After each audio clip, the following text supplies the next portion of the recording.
My name is Teddy. And I'm Claire, and welcome to another episode of Superhost.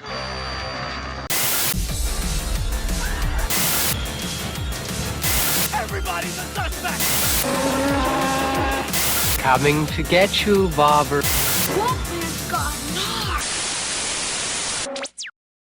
Superhost is the 2021 horror movie directed by Brandon Christensen, and it stars Sarah Canning, Osric Chow, and Gracie Gillum. Hi guys, my name's Barry and welcome back to the channel.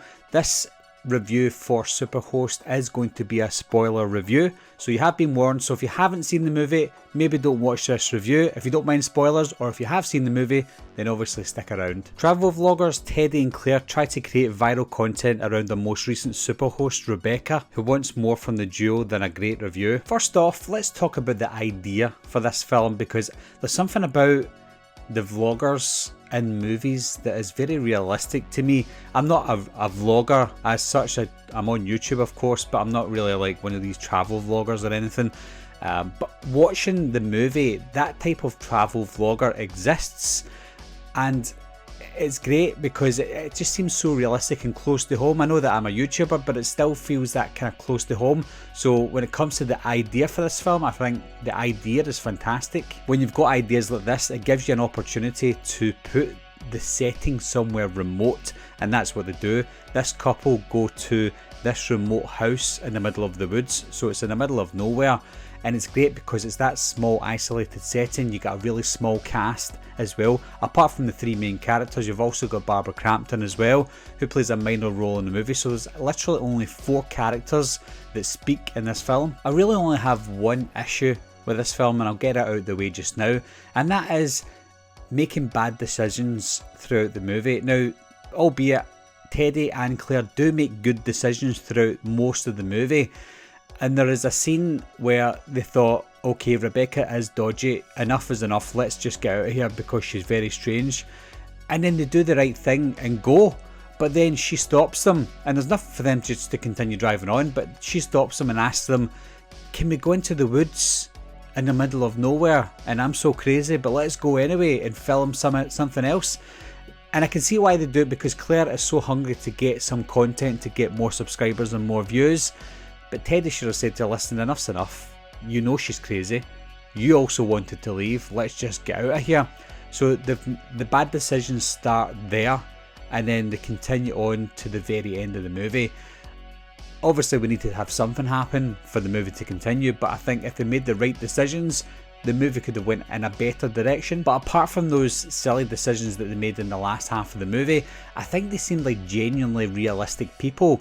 Teddy and Claire, they seemed like these type of vloggers that are fine. They're good on screen, and then when they stop the camera, they've got issues, they've got problems, and they talk like human beings. I like that Teddy is not a 6'5" muscle bound guy either.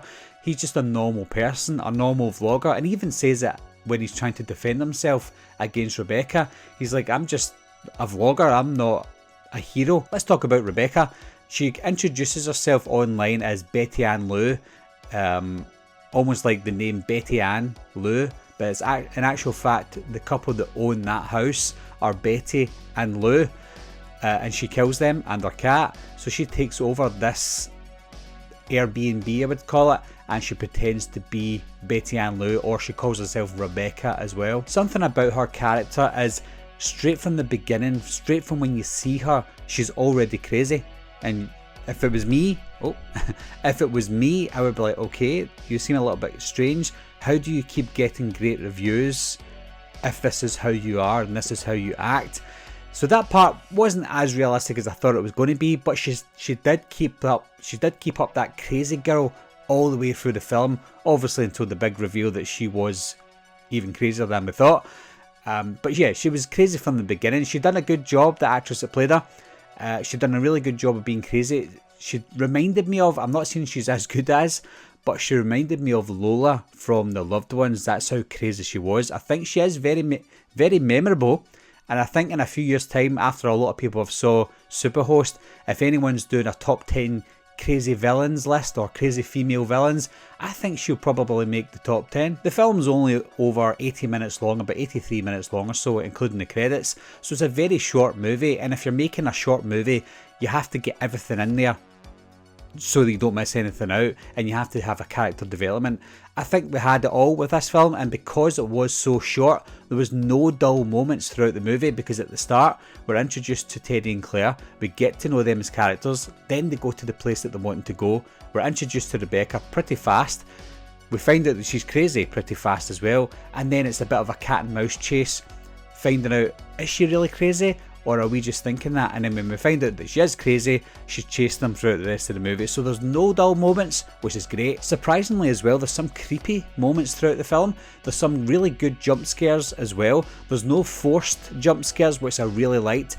There's times where I thought, I'm going to get a fright here, and I did.